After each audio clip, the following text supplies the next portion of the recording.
The small frontier town had never been quieter than it was that afternoon. Dust swirled through the wooden streets, the sun blazing down mercilessly, but still people gathered. They pressed in close to the rough wooden platform, laughter rippling through the crowd, cruel and sharp, as if the heat and thirst had left them hungry for entertainment. And on the platform, chained at the wrists, stood the bride. Her white dress was torn and stained from travel. The veil that had once been a promise of joy hung limp and gray with dust. Her eyes were lowered, fixed on the splintered planks beneath her bare feet, though her cheeks burned with shame. The men who had dragged her here called it an auction. They said someone should claim her, that she was no use otherwise. They spoke of her like cattle. The crowd jeered, coins clinked, and voices shouted mock offers. "I'll give you $2 and a jug of whiskey," someone called, earning a roar of laughter. Another man added, "What about a mule and a half-sack of flour?" "That's more than she's worth." The bride swallowed hard but said nothing. If she cried,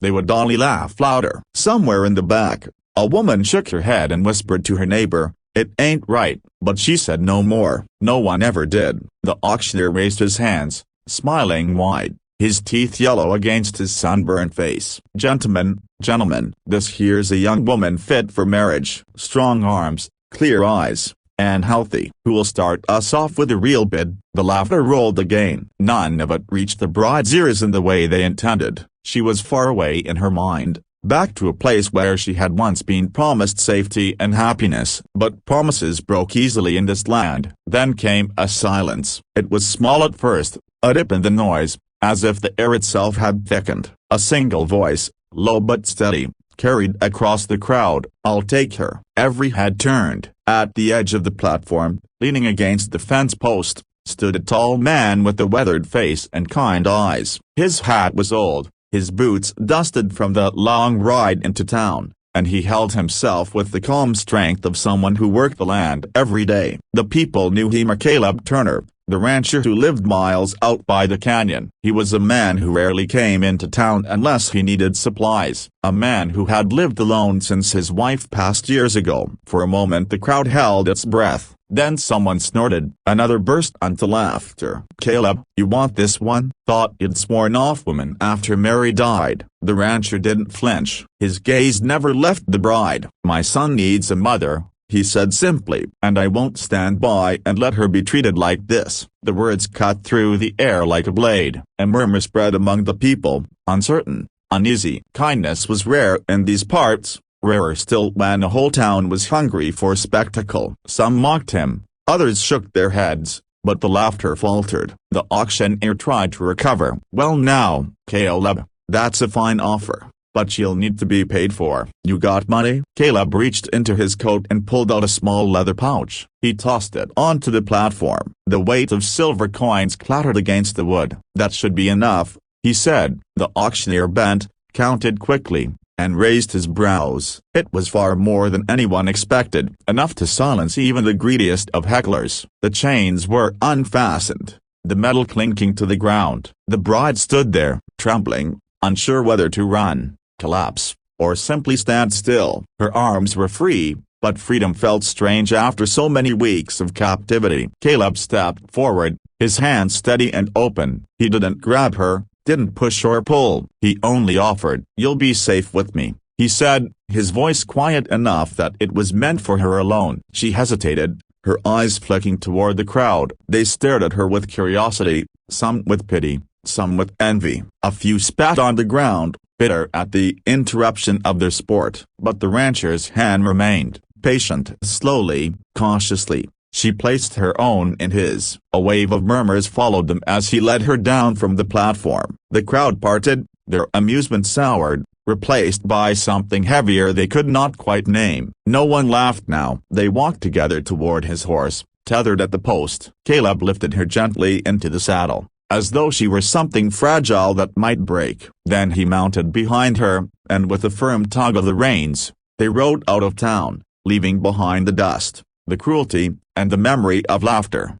For the first mile, neither spoke. The sun dipped lower, painting the horizon in strokes of red and gold. The rancher's voice finally broke the silence. "My boy's name is Samuel," He said, "He's 8, lost his mommy young. He's been needing someone like you, not just to care for him, but to give him back some light." The bride turned her face slightly, her voice small and hoarse from disuse. "And what if I can't?" "You will," Caleb answered without hesitation. "Because I see it in you. You've endured more than most ever could. That kind of strength is what Samuel needs." She blinked back tears. No one had spoken to her like that in so long, and not as property, not as a burden, but as a person. For the first time since her world had fallen apart, she allowed herself to believe she might have a future. The town behind them grew smaller with each hoofbeat. The laughter that had mocked her would linger as a scar. But ahead lay something different. Not promises made in haste or lies disguised as kindness,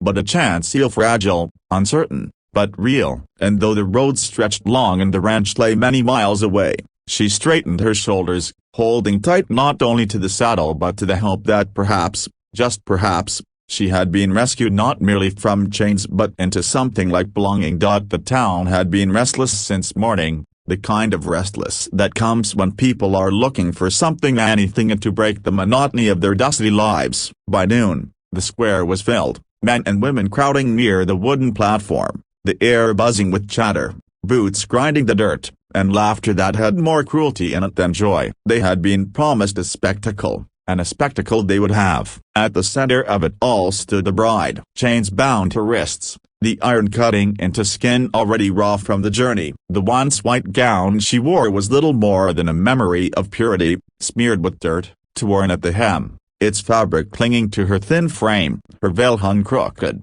strands of hair escaping in wild tangles. She held her head down, but the tilt of her jaw betrayed the effort it took to keep her pride intact. The auctioneer strutted across the platform with the swagger of a man who enjoyed his work far too much. "Step right up, gentlemen. A rare chance today. Young, healthy, and strong. Ready to serve a home, or whatever else you've a mind to." His words cut through the air like the crack of a whip. The crowd answered with cheers and crude jokes. "I'll give a nickel in my old boots." One shouted, "Better make it 2 nickels." Another retorted, laughter spilling out around him. "She's not worth much more." The bride clenched her fists, chains rattling. Each word was a dagger, but she refused to let her tears fall before them. If she wept, they would only laugh harder. Somewhere near the back, an older woman whispered to her friend, "It ain't right, parading her like this." But the whisper was weak, drowned out by the hunger of the crowd. No one dared stand against it. The auctioneer lifted his hands. "Come now, who'll give a proper bid? She's fit for work, she's fit for company. Don't be shy." He looked down at her with a smirk, as though daring her to break. A ripple of laughter rolled once more, but then a silence. It was sudden, heavy, the kind of hush that makes even the boldest man's throat dry. A voice, deep and steady, rose above them all. "I'll take her." Heads turned. The crowd parted instinctively, their eyes falling on the man leaning against a fence post at the edge of the square. He was tall, broad-shouldered, with the weathered look of someone who lived under the open sky. Dust clung to his boots, his hat shaded his eyes, but his presence was unmistakable. Caleb Turner, the rancher from beyond the canyon. He rarely came into town. Folks knew him as a man who kept to himself, who had once known happiness but had buried it along with his wife years ago. Since then, it was just him and his boy, Samuel, out on the ranch. Some pitied him, some respected him, but few truly knew him, and fewer still expected him to speak up now. The auctioneer blinked, thrown off balance. "You, Caleb, thought you'd sworn off womenfolk." Caleb stepped forward, his boots slow and deliberate on the dirt. His eyes, steady and unyielding, never left the bride. "I said I'll take her. My son needs a mother." The words fell like stones into a still pond. Whispers stirred through the crowd, uncertain and sharp-edged. One man barked a laugh. "A mother? For Samuel? You reckon this one's fit for that?" Caleb's jaw tightened,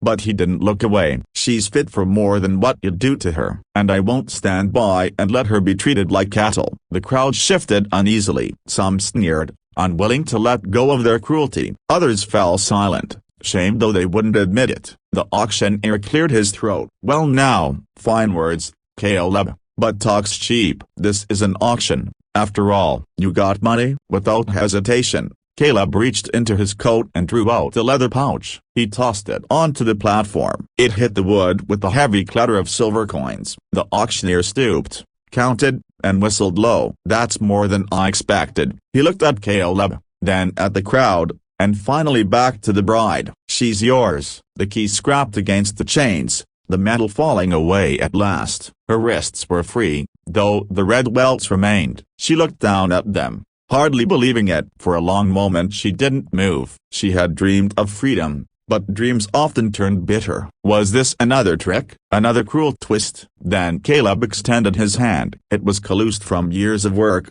but steady, open, patient. He didn't command, he didn't pull, he only offered. "You'll be safe with me," he said quietly, his voice meant for her alone. Her eyes lifted to his. She saw no mockery there, no hunger, no amusement, only a calm strength that frightened her because it felt too much like hope. Slowly, almost against her will, she placed her trembling hand in his. The crowd muttered as he helped her down from the platform. Some spat in the dirt, others shook their heads. A few turned away, unsettled by the sudden shift in the air. The laughter that had filled the square was gone, leaving only the uneasy silence of those who had been robbed of their cruelty. Caleb led her through them, his grip steady but never harsh. At the hitching post, his horse waited, stamping lightly in the dust. He lifted her into the saddle with surprising gentleness, as though she were something fragile that might break. Then he mounted behind her, his presence strong but not suffocating. Without a word to the crowd,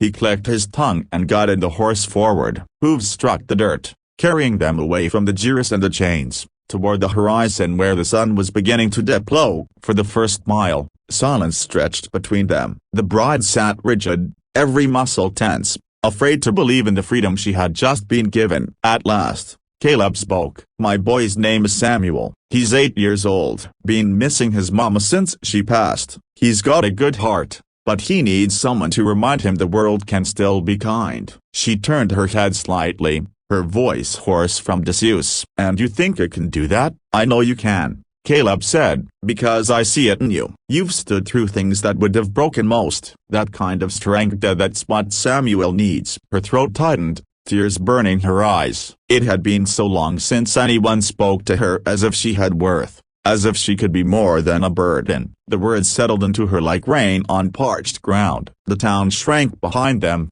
the echo of cruel laughter fading into memory. Ahead stretched the open land, wide and uncertain, but alive with possibility. She gripped the saddle, not just to steady herself, but to hold on to the fragile spark that had been lit inside her. For the first time in a long time, she dared to believe that maybe, just maybe, her story was not ending in chains but beginning anew.